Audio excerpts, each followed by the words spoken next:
सबसे पहले तो आपके पारिवारिक पृष्ठभूमि, कहाँ आपका जन्म हुआ? मेरा जन्म दिल्ली में हुआ था विभाजन के बाद विभाजन के बाद काफ़ी साल बाद। कौन से सन में? 48 49 ऐसा था। तो दिल्ली में मेरे परिवार, मेरे माता पिता दिल्ली में ही थे। पार्टीशन ओके पाकिस्तान से वो आए थे दिल्ली, और दिल्ली में मेरा जन्म हुआ था। और मेरे पिताजी का बहुत बड़ा व्यापार था, अभी भी है, लेकिन मेरे बड़े भाई, पिताजी भी नहीं हैं, लेकिन पिताजी वो बिजनेस करते रहे। मेरे दादाजी पारिवारिक, हमारा जो बैकग्राउंड है वो रही व्यापारी, सब व्यापारी थे। व्यापार चीनी का, शुगर का, थोक का काम था। एजुकेशन मेरी ग्रेजुएशन में नहीं कर सका पूरी, इंटर तक मैं पढ़ा, उसको मेरी पढ़ाई में रुझान नहीं रहा। कहाँ से किया? दिल्ली से ही पंजाब यूनिवर्सिटी से मैंने मैट्रिक किया, फिर इंटर किया ग्वालियर से। तो लेकिन वो पूरी पढ़ाई मेरी हो नहीं पाई, क्योंकि स्कूल के समय से ही मैं कविता और लिखने में मेरा रुझान था। पत्र पत्रिकाओं में छपता था, लोग तारीफ़ करते थे, बड़ा अच्छा लिखते। ये कुछ 13-14 साल की उम्र में कही है ऐसा, 13-14 साल की उम्र में लिखना शुरू। क्या लिखा था सबसे पहले? पहली रचना एक स्कूल की मैगज़ीन की लिखी थी, जो स्कूल के लिए ही थी। उस स्कूल की मैगज़ीन में वो छपी थी, और हेड मास्टर साहब ने मेरी पीठ थपथपाई, अच्छा लिखा तुमने। मेरा सीधा गर्व से तन गया कि मैं सचमुच बहुत अच्छा लिखता हूँ। बचकाना कविता थी, जो याद करना भी फजूल सी है, लेकिन वो मेरा एक प्रोत्साहन ऐसा मिला कि बस वो बढ़ते चला गया। फिर कविताएं छपने लगी, फिर एक बार ऐसा हुआ कि मुझे 25 रुपये पारिश्रमिक मिल गया किसी पत्रिका में छपने का। फिर कहानियाँ लिखने लगा, तो इस तरह धीरे धीरे हौसला बढ़ता गया। जब ये कविता लिखने का शौक़ बढ़ता गया तो पढ़ाई छूटती चली गई, पढ़ाई का शौक़ बढ़ता गया। पिताजी बहुत चाहते थे कि पूरा पढ़ लूँ, परिवार, अपना व्यापार संभालूँ, लेकिन वो हो नहीं पाया। तो बड़े भैया वो व्यापार करते रहे, आज भी है हमारे व्यापार, वो मेरे भतीजे संभालते हैं वो।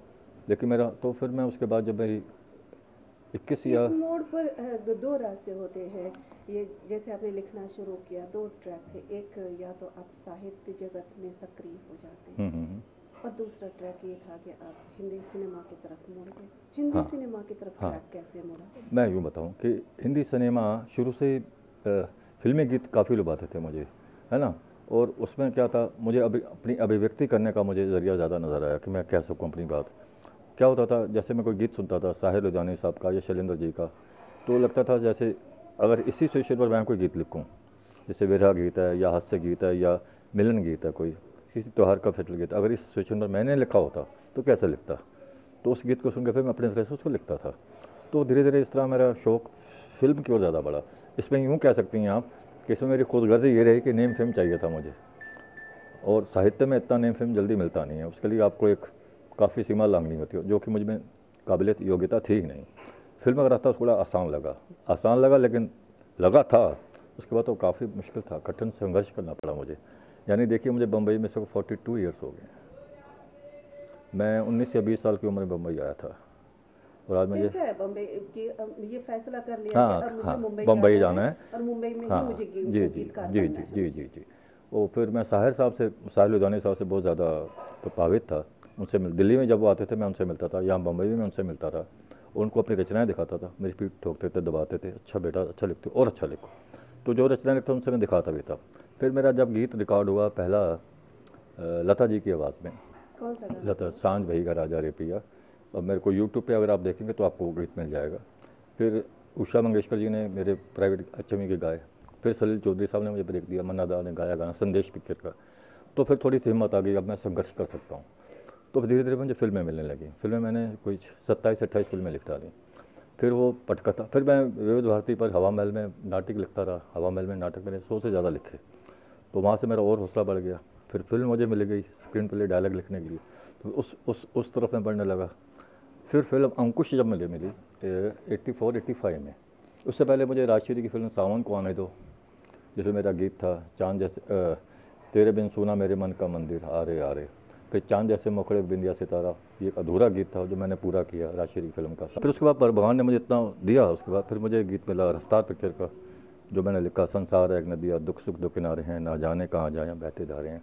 ये 73 में रिकॉर्ड हुआ था, 13 जून, आज 13 जून है, जो जाए इतने साल पहले वो गाना मुकेश जी और आशा भोसले जी के बाद में रिकॉर्ड हुआ।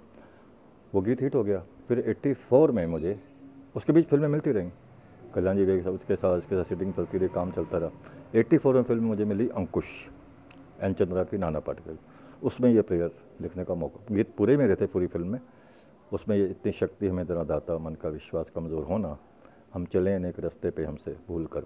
तो ये प्रार्थना उस वक्त लिखी गई थी जब मीडिया इतना था भी नहीं, पब्लिसिटी इतनी होती नहीं, और ना ही हमने इतना ध्यान दिया था। पिक्चर बड़े छोटे बजट की थी और हमें बड़े डरे डरे से रहते थे, पिक्चर पता नहीं रिलीज़ होगी कि नहीं होगी, गाना चलेगा कि नहीं चलेगा, और पैसे भी हमें पूरे मिले कि नहीं मिले इसका भी ध्यान नहीं था। कितना मिला था उसमें? ये मत पूछिए, अगर पूछेंगे तो मुझे खुद पर रोना आ जाएगा।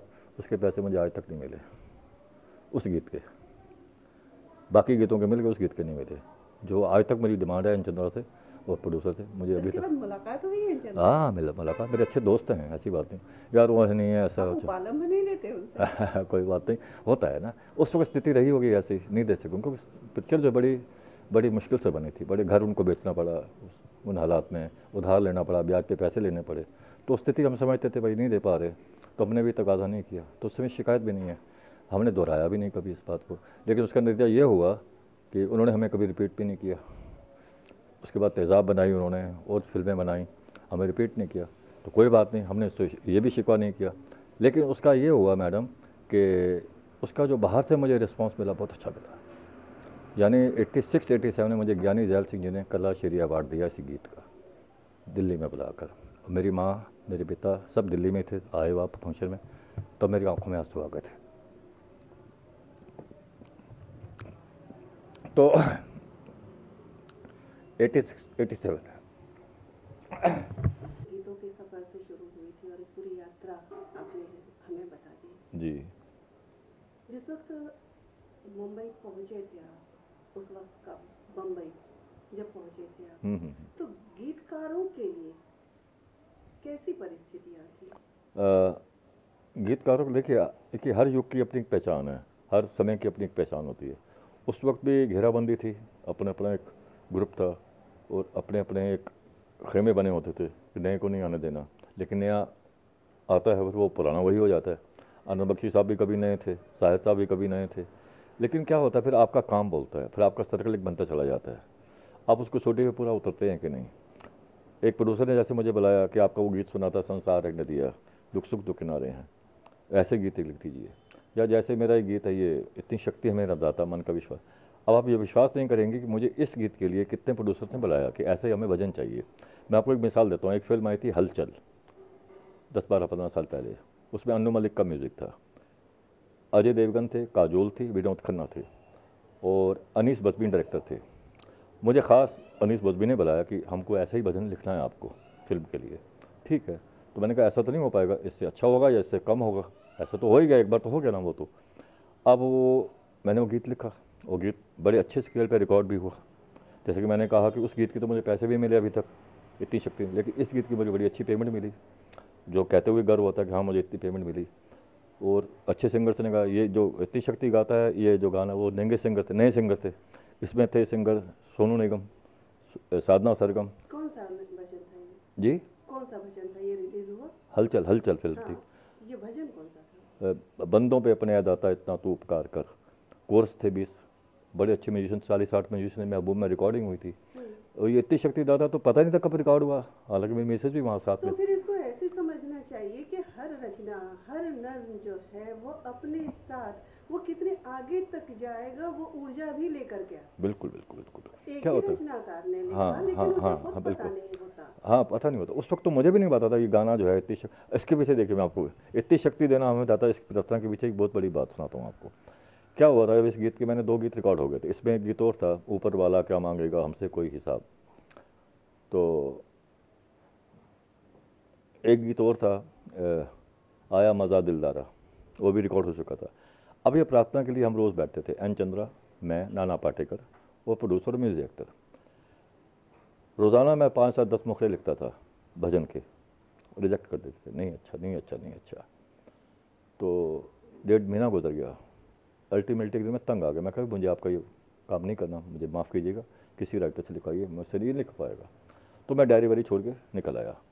लेकिन जो म्यूज़िक एक्टर हैं कुलदीप सिंह जी, जिनका एक गीत बड़ा मकबूल हुआ था उन दिनों, तुमको देखा तो ये ख्याल आया, जावेद अख्तर साहब का, ज़िंदगी धूप तुम घना साया, ये वही संगीतकार हैं। तो जब मैं वो डायरी छोड़ के निकल आया बाहर वहाँ से, उनके कमरे से, तो कुलदीप सिंह जी मेरे पीछे पीछे आ गए, बोले यार तुम क्यों नाराज़ हो गए। मैं कहा यार 1.5 महीना हो गया झेलते हुए मुझे, लिखता हूँ आप इनकार कर देते हैं, ये प्रोड्यूसर भी डायरेक्टर भी, एन चित्रा को समझ नहीं है या तो गाने की, नेचुरली मैं नाराज़ था, मैं कहा इनको समझ नहीं है भजन क्या होता है, उनको पता नहीं है। बोले अच्छा छोड़ो यार, वो तो होता है, परेशान होते हैं, तुम अच्छा लिख सकते हो, तुम्हारे में ताकत है, हिम्मत है, शक्ति है, क्यों अपने आप को कमज़ोर समझते हो। तो शक्ति कमज़ोर दो चार शब्द ऐसे उन्होंने सरदार जी ने फ्लो में बोल दिए और गाड़ी में बैठा लिया, चलो हम घूम के आते हैं। तो कार में उनके बैठे, तो कमज़ोर क्यों हो रहा है मेरे भाई, शक्ति है तुझमें, हिम्मत है, ये है वो, एक फर्स्ट लाइन आई, इतनी शक्ति है मेरा। एक अच्छी बात ये हो गई कि मैंने जो अपने एक फर्स्ट पर्सन होता है मैं, उसको मैंने हम कर दिया, यूनिवर्स की बात कर दी, और जो मालिक या यीशु या साईं या माता ऐसा कोई ना कह के दाता शब्द आ गया और हम बात कह दी, तो इतनी हाँ कैनवास बड़ा हो गया, तो वो यूनिवर्स की प्रेयर बन गई। इतनी शक्ति हमें देना दाता, मन का विश्वास। तो एक बेचारा मजदूर भी गाता है, मेरी वाइफ भी गाती है, मेरी आप सुन के हैरानी, मेरी नवासी 4 साल की है, मेरी बेटी की बेटी 4 साल भी पूरे नहीं है, वो पूरी प्रेयर गाती है। अच्छा, मैं ज़रा प्रक्रिया पर बात करना चाहूँगी। जहाँ तक मुझे पता है, अब मुझे क्या पता है उसको साइड में रहने देते हैं, पहले जो फिल्मों के लिए गाने लिखे जाते थे उसकी प्रक्रिया क्या होती थी? पहले धुन बनता था ना, या पहले बोल बनते पहले थे? बोल बनते थे, पहले बोल या बनते पहले थे, पहले सिचुएशन पहले होती बोल थी? बनते थे। किस तरीके से गीतकारों को हायर किया जाता था या नहीं, कोई रेयर कोई एसोसिएशन ऐसे कोई बन जाए, कोई जैसे आइटम सॉन्ग तो उन दिनों भी होते थे, आइटम सॉन्ग, अब आइटम सॉन्ग वल्गर हो गए हैं, पहले आइटम सॉन्ग पहले भी होते थे, ऐसा नहीं है कि आइटम सॉन्ग नहीं होते, डांस नंबर होते थे। तो कुछ गीतों की धुनें पहले, मैंने भी कुछ धुनों पे गीत लिखे। पहले तो ऐसा भी होता हाँ था ना कि जब फिल्म प्लान किया जाता था तो ये है कि हाँ इसमें एक लोरी डालनी है, हाँ 2 कैबरे सॉन्ग डालने हैं, हाँ हाँ 2 प्रेम गीत डालने हैं, जी जी जी, इस तरीके से जी होता जी, था। एक सैड सॉन्ग लेकिन चाहिए। जो गाना सिचुएशन पर जो गाने लिखे जाते थे वो क्या प्रक्रिया थी वो मैं बताता उस हूँ दौर आपको। का? जैसे मेरा ये गीत था, संसार है नदिया दुख सुख दुखना है, बड़ी अच्छी आपने बात कही, ये आज तक किसी ने पूछा भी नहीं, मैं आपको बताता हूँ। ये फिल्म किस पटकथा लिखी जा रही थी, सवाल लिखे गए, तो डैनी साहब थे इसमें, विनोद मेहरा थे, मौसमी चटर्जी थी, और मदनपुरी साहब थे। मदनपुरी साहब की पूरी इमेज तो थी विलन की थी, हर फिल्म में वो खलनायक बन के आते थे। इस फिल्म में वो क्रिश्चियन करेक्टर, बड़े बड़े सॉफ्ट करेक्टर थे। तो मुझे पूरी कहानी सुनाई उन्होंने, डायरेक्टर ने, प्रोड्यूसर ने पूरी कहानी सुनाई कि ये कहानी है और यहाँ यहाँ वो गीत आएगा। अब देखिए कि वो जो गीत गाते हैं मदनपुरी जी, इस फिल्म में मदनपुरी जी गीत गाते हैं, तो वो एक म्यूजिशियन है, वायलिन बजाया करते हैं, समंदर किनारे उनका हट है। सीन ये था, फिल्म देखेंगे उसमें नज़र आएगा कि समंदर किनारे उनकी एक बंगलो है जिसमें वो रहते हैं, और मौसमी चटर्जी खुदकशी करती हुई बह के उनके हट के बाहर आ जाती है, तो उसको बचाते हैं। वो मरना चाह रही है, वो खुदकुशी की उसने मौसमी, उसको बचाते हैं, वो अपने घर में लाते हैं, हैं। तो अब वो ट्रीटमेंट करके उनको बचाते हैं, खुश करते हैं उसको। अब वो फिलासफर किस्म के आदमी हैं, फिलासफी की बातें करते हैं, लेकिन म्यूजिशियन भी हैं। अब वो कहते हैं दरिया किनारे सो बैठते ही बैठते हैं, समंदर है तो संसार है, तो मैंने क्या किया, तो हमको एक फिलासफिकल गीत चाहिए, डायरेक्टर ने कहा। तो डायरेक्टर ने आपको क्या समझाया? फ्रीडम, डायरेक्टर ने आपको सीन समझाया? हाँ सीन समझाया, पूरी कहानी सुनाई। ये हाँ डायरेक्टर पहले, जैसे मैं उस प्रोसेस को मैं समझना चाह रही थी कि पहले का प्रोसेस क्या था कि डायरेक्टर गीतकार को पूरी कहानी सुनाया था, उसकी लैंग्वेज बताता था कि करेक्टर लैंग्वेज कौन सी बोल रहा है। अच्छा, करेक्टर साहित्यकार है, अनपढ़ है, गवार है, मवाली है, किस तरह का करेक्टर है। अब मैंने शब्द इतने भारी भरकम लिख दिए जो कि करेक्टर पे सूट ही नहीं करते। मवाली किस्म का करेक्टर है, अबे तबे करके बोलता है, तो आप उसको एक साहित्यिक भाषा दे देंगे तो बात बनेगी नहीं। तो वो एक फ़िलासफ़र हैं, पढ़े लिखे हैं, जैक्सन नाम है उनका, और वो म्यूजिशियन भी हैं और संगीतकार भी हैं, और हमेशा कुदरत से बातें करते हैं, नेचर से बातें करते हैं। तो जो नेचर के करीब आता है आदमी, तो वो यही कहेगा संसार है नदिया दुख सुख, तो क्योंकि उसके जीवन में खुद की दुख था, और लड़की को मौसमी चले को अब जीने की उमंग दे रहे हैं, ना जाने कहाँ जाए हम बहते जा रहे हैं। तो उस अंतरे में देखिए, मैंने वो म्यूजिशियन ही कह सकता है। तो उस वक्त आपके पास धुन की बंदिश नहीं होती थी? उस वक्त नहीं थी, उस वक्त इस गीत में नहीं थी, वो बाकी गीत उस दौर में क्या था? उस दौर में मैक्सिमम 98% गीत पहले लिखे जाते थे। गीत पहले लिखे जाते थे, सिचुएशन के अकॉर्डिंगली गीत पहले लिखे जाते थे। अब हम धुन की बात करें, कंपोजिशन की बात करें, कि वो धुन पहले से बनाए होते थे या जो गीतकार गीत लिखते थे उसके आधार पर धुन तैयार होता था? नहीं, तो गीत आपने लिख दिया, उसके बाद धुन बनाते थे ना वो। हाँ, कुछ गीत ऐसे मैंने भी लिखे हैं, धुन पहले बन जाती है उसकी, वो अच्छा लगता है मुझे, म्यूजियम अच्छा लग रहा है, प्रोड्यूसर बोलता है यार गाना हिट होने वाला है, आप इस पर लिख दीजिए। मैंने बप्पी लहरी के साथ काम किया, तो उसमें धुन पहले बनाई उन्होंने। बप्पी तो धुन पर ही लिखवाते हैं, बप्पी लहरी अच्छा, पहले से वो लिखे नहीं बनाते। ये दौर कब से शुरू हुआ? ये उसी तो 83, 84, 82 से। 83, 84 से ये हाँ शुरू हो हाँ गया था कि हाँ पहले धुन बनना है, हाँ उसके हाँ बाद हाँ हाँ हाँ हाँ। जब से ये बपी रंबा हो संबा हो, जब से शुरू हुआ ये, अच्छा। और ये मेरा लिखा हुआ नहीं है, हम्म इंदिवर जी का लिखा हुआ है, पता नहीं हम्म किनका है, लेकिन ये धुनों पर ये सब लिखे हुए गीत हम्म, हैं। डिस्को डांसर ये सब धुनों पे लिखे हुए हैं। अच्छा। अब मैं ये एक लेख की प्रक्रिया, या कहना चाहिए कि एक रचना धर्मिता की प्रक्रिया पर मैं बात करूंगी कि देखिए मैडम, रचना धर्मिता जैसे नहीं कि वहाँ। सिचुएशन बता दिया, एक गीतकार जो है उस थॉट को कंसीव करता है और फिर उसको लिखता है, ये एक पूरी प्रक्रिया हुई। अब उसमें एक बंदिश और आ गई कि तुम उस सब्जेक्ट को महसूस करो, और साथ में तुम्हारे पास एक फ्रेम है, धुनों का एक फ्रेम है, उसी में अपने बोल डालो।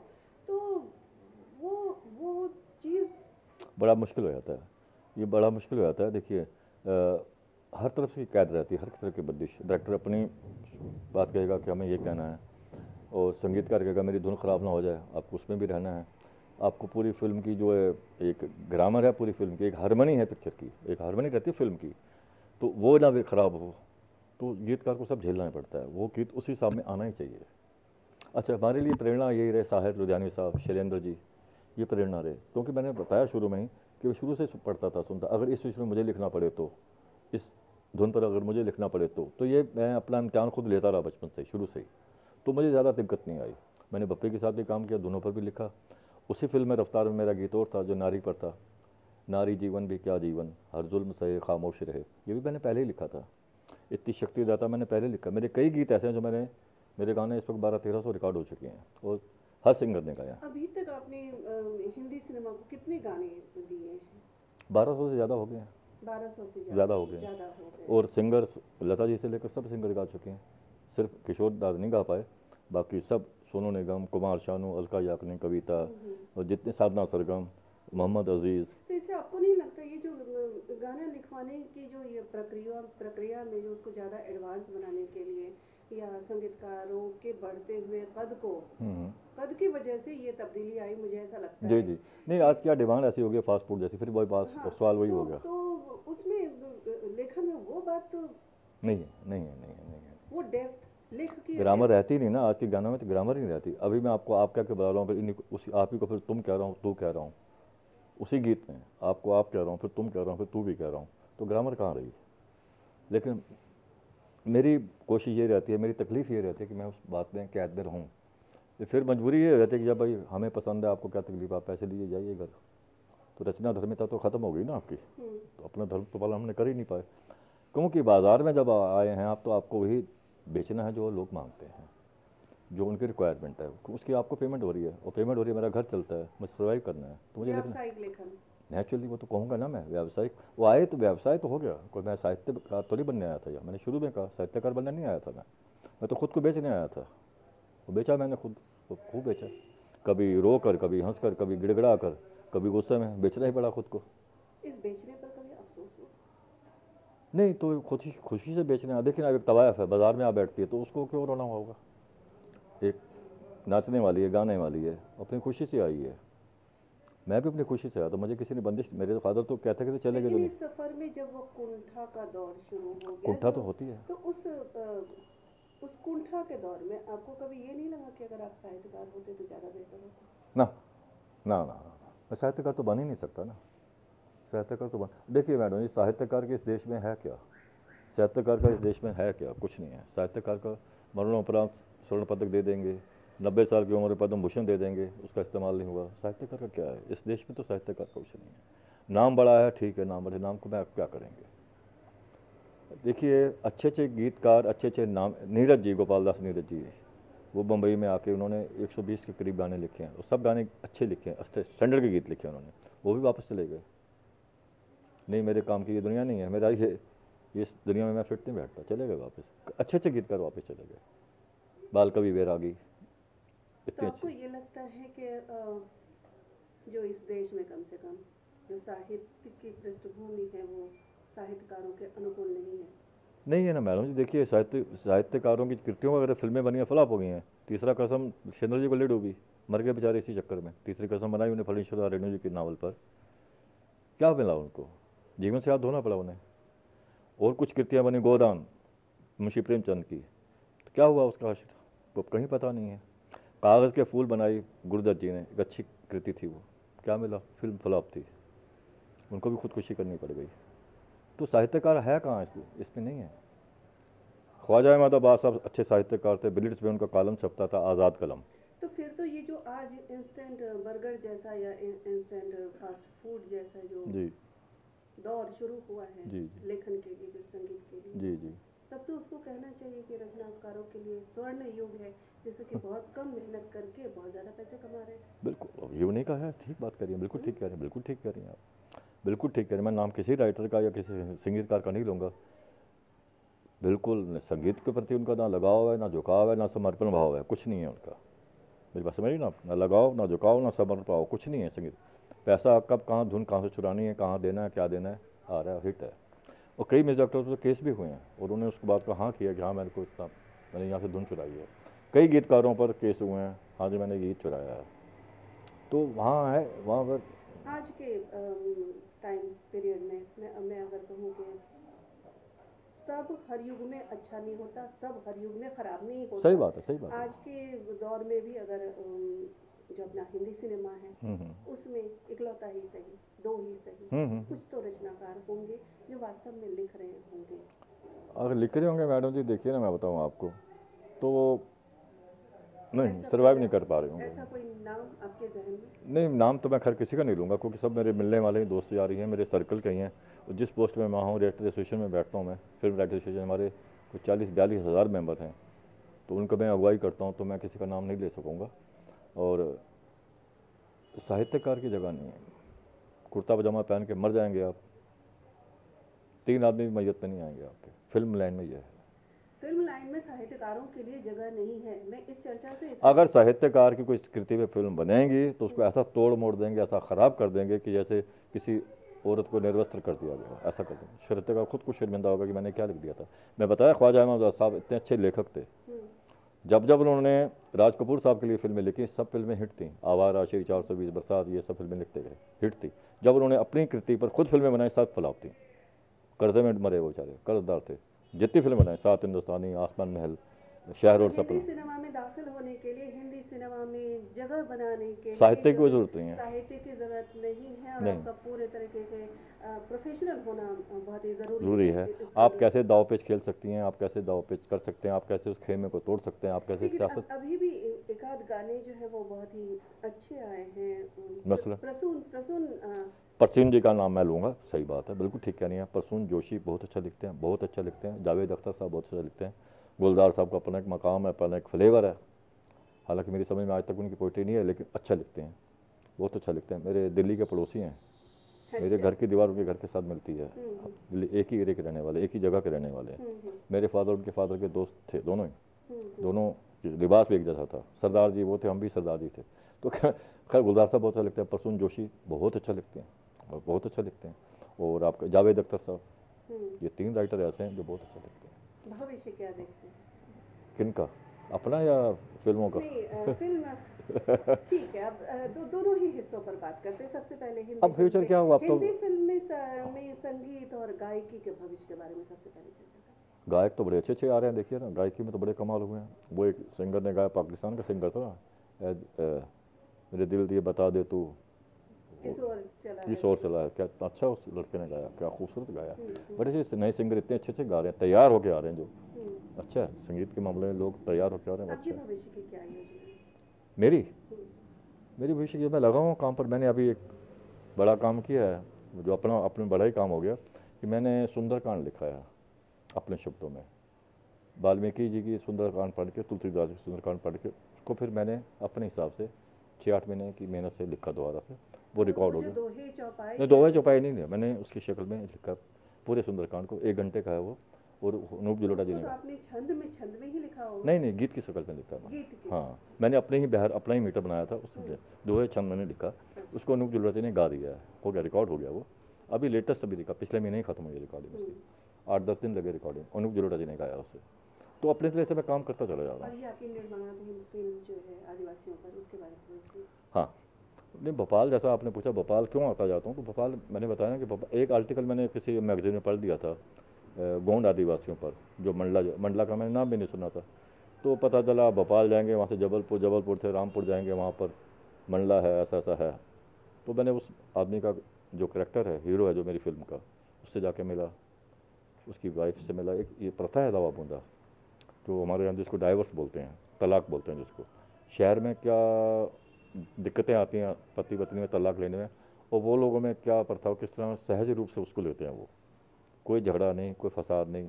हाईलाइट तो ये, जिस एरिया में मैं गया था वहाँ अखबार नहीं आता, वहाँ रेडियो नहीं है, वहाँ घड़ी कोई लोग नहीं पहनता, डॉक्टर नहीं है उन आदिवासी एरिया में, स्कूल नहीं है बच्चों के लिए, पर लेकिन वो लोग अपनी ज़िंदगी इतनी खुशहाली उतार रहे हैं। अगर आप मैं टाइम पूछूंगा, करेक्ट टाइम बताएंगे, 1:20 होगा। कभी वो लोग डॉक्टर के पास नहीं गए, जड़ी बूटियों से इलाज कर लेते हैं। कभी अनाज के लिए झगड़े नहीं वो, कभी किसी लिए कोई किसी उनकी इस थीम पर क्या नाम है इस फिल्म का? दावा बूंदा एक प्रथा है, मैंने कहा इस बोलते हैं मतलब दावा बूंदा। हाँ, दावा बूंदा, वो एक वो देना, दावा बूंदा जो लड़की अपना क्लेम करती है, कि लड़की क्लेम करती है पहले पति से कि मेरे को इतना खर्च आया था, तो वो इनको देना है, तो मेरे नए पति को, तो वो दावा बूंदा, वो जो एक रकम है उसको दावा बूंदा बोलते हैं। कब तक इसकी पटकथा? अभी इस प्रोसेस में है वो फिल्म, अभी स्क्रिप्ट मैंने कोई 12-13 वर्षन लिख डाले हैं उसके, 12-13 वर्षन बार बार लिख लिया, आके जाके फिर उसमें चेंजेस करता हूँ, अब जाके वो कम्प्लीट हुई है वो। फ्लोर पर आने के कब तक संभालना? अक्टूबर के बाद, और नए आर्टिस्ट होंगे वो उसमें। अच्छा, उसमें कोई नामचीन चेहरा नहीं लेना है उसमें? तो अगर आदिवासी अगर आपने दिए तो किसी शाहरुख खान को ले लिया तो आदिवासी तो नहीं लगेगा ना वो, तो मुझे आदिवासी ही लेने हैं, यहाँ के ही लोग, थिएटर के, भोपाल के, दिल्ली NSD से, ऐसे लोग। बहुत बहुत शुभकामनाएं। धन्यवाद धन्यवाद।